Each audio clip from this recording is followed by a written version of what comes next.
Hello there, this is Mark Smith with Family Tree Counseling Associates, and I have another video here. I don't really think about what to discuss, but ideas just keep coming to me, and it's really easy for me just to jot down a few thoughts, and I hope it's helpful to you. But this video is the 10 qualities of a great narcissistic abuse syndrome therapist. Not a therapist who is a narcissist, but one who knows the syndrome and who can give you the help that you need. When I first learned about narcissistic abuse syndrome, I thought that unless somebody had heard about it as a therapist, and unless they had had a lot of training, that they were going to be pretty worthless as a therapist. And I've changed my position on that, mainly from experience, because I've found a therapist. I was going to one who was just, it's everything you don't want to do in locating a therapist. And I found one, on my insurance plan, and she just was shaming and uncaring and labeling and medical model and cold and everything I didn't need. And I tried to do the work with her, but I was getting worse. So I took a couple months off. I switched my insurance plans, and now I found somebody who's wonderful as a therapist. And she had not heard of narcissistic abuse syndrome, but when I told her about my videos, she watched some of them and she educated herself as to what this syndrome is. So the 10 qualities that you're looking for, number one is somebody who has a great deal of empathy for your pain and for you as a human being. And they really listen well, and they hear you. They hear what you went through, and they're not projecting onto you their misinformation and their lack of emotional intelligence or their bias or whatever it is else that they're projecting onto you. I had shared in a couple of previous videos that I went and saw a cardiologist, and he had this quality of really listening and empathy. And that brings us to the number 2 thing is he validated me. And that's what you need in a therapist, somebody who'll give you validation, somebody that just looks at you with genuine empathy, genuine understanding, and says, that must have been so hard for you. That's so healing, to be validated, to be empathized with in a deep and meaningful way. The third thing, these all are sort of running together and they sound similar, and that is people that genuinely care. Number 4, in my first meeting with my new therapist, her first name is Brittany, she said, my clients are very important to me. And I've experienced that by just how she comes across. So you want somebody to genuinely care, and you want somebody whose career, whose work, whose calling, whose relationship with their clients is very important to them.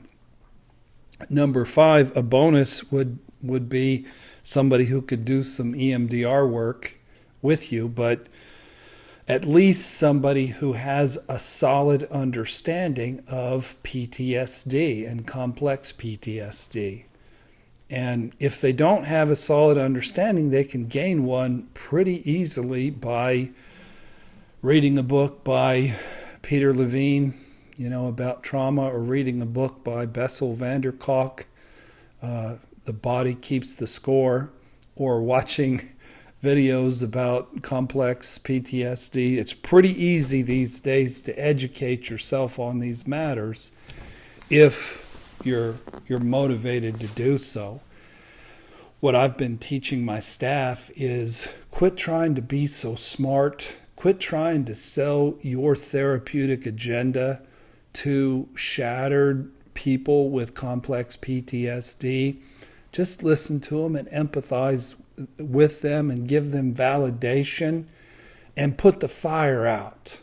These people are lit on fire with abandonment, with ruthlessness, with jarring realities that just shock them and reverberate through their bodies and throughout their systems. And you got to put the fire out. Mr. Pauly is extra loud this evening. He's banging around with his collar. Number 6 is you want somebody who has some skill in timing. Somebody who doesn't talk too much when it's time not to talk. When somebody really gets rolling with their pain, then you just want somebody to listen at that point and to be poignantly connected to you and to hear you and to have that presence. But there's other times that you need them to poke around and draw the pain out of you. Number 7, you want somebody who does not have a medical model. The interesting thing is I go to a hospital. It's more like a fancy hotel than a hospital here on the north side of Indianapolis, IU North. And it's where I go to eat lunch anyway. And I go up to the 3rd floor, and there's this real medical-looking room. But the therapist isn't operating from a medical model. She's operating from a recovery, empathy, caring, heal the PTSD, do the EMDR kind of paradigm. Thank God that, because somebody who wants to operate from a medical model, they want to stick you with a diagnosis, and they want to shame and blame the person who just had their guts ripped out, and that's the last thing in the world that you need. Number 8, you want somebody who can provide a great deal of safety, and if they have these qualities that I've been talking about, then they're going to be safe. I hadn't really done much therapy since probably November, and here we are in March. So my last therapy session just this past Wednesday, I ate lunch, and then I just had this pooling up of sadness in my heart. And by the time I was sitting in the therapy chair, I didn't have words. I just had tears. And it's just work that had mounted up since November. When you go through this, the first year or two, if you can at all afford it, and with my insurance copay, it's just $20, thank goodness, then don't take time off. Keep looking, and if you have to go through 3 therapists to find a good one, then do it. If you have to use Skype therapy and work with one of my interns and pay $30 or $75, do that. If you want to work with me, you can work with me. But do what you need to do to keep the river of pain flowing through your belly and out your eyes, because that's where the healing is, and that's where the healing comes. And it's hard. I've been back in therapy for 3 weeks, and I've been sadder, and I've had some freshness to my triggers and to my panic attacks that come up. They've been mild, but they've been active. So find safety, and when you do, you're going to be bubbling up with the work. the pain, the sadness, the wounded little kid who's healing.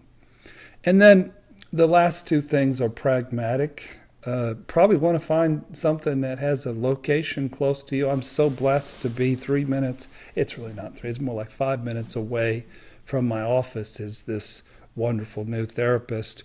And then, obviously find somebody you can afford.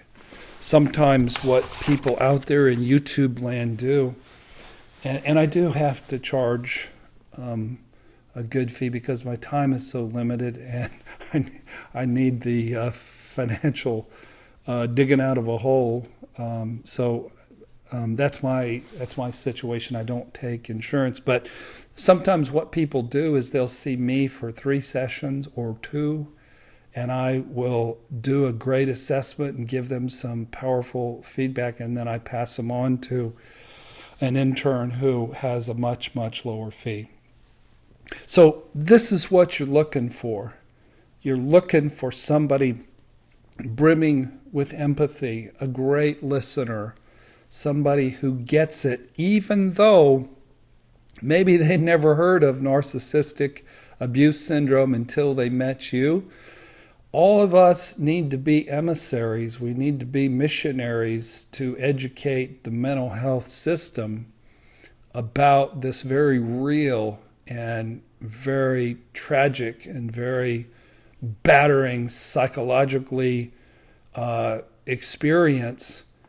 And it isn't just people that make YouTube videos job. It's your job too, my friends, to point your therapist toward the book Psychopath Free by Jackson McKenzie. Point them towards the Spartan Life Coach or Lisa Romano or Melody Tanya Evans, so that they can learn about this terrible condition. And most therapists, they do want to help. They do care. They just don't understand your particular situation. So I wish you the best in locating therapists like these. They're worth their weight in gold when you find them.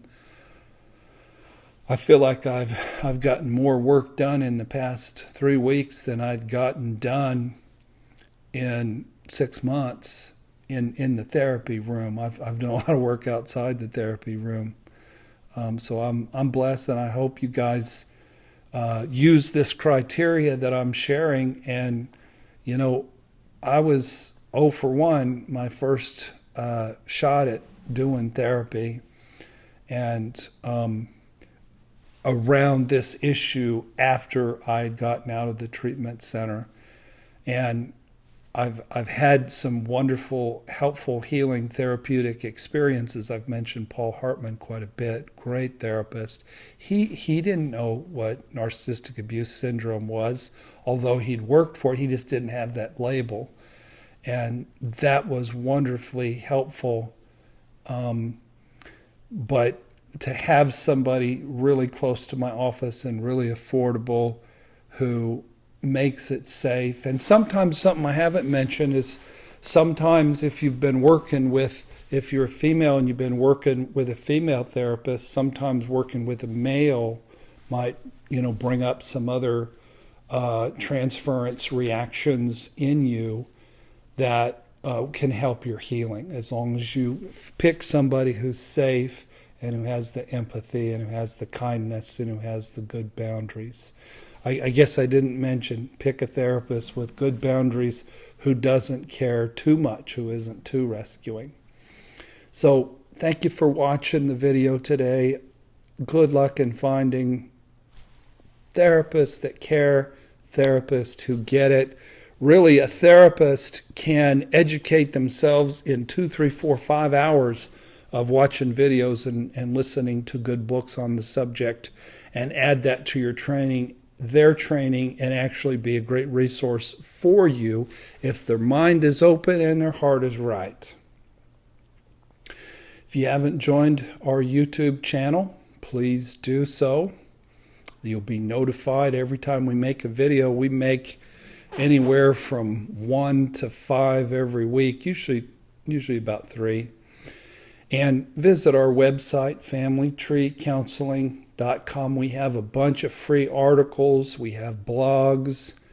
We have videos that some of them aren't readily available there on YouTube. They're buried way into the past of what we started in 2011. So, and there are some books on there. Good luck finding you a great therapist. Until you find one, continue to do your therapy on the greatest recovery tool that I've ever run into on the planet, and that's YouTube videos. Thank you for watching. God bless you.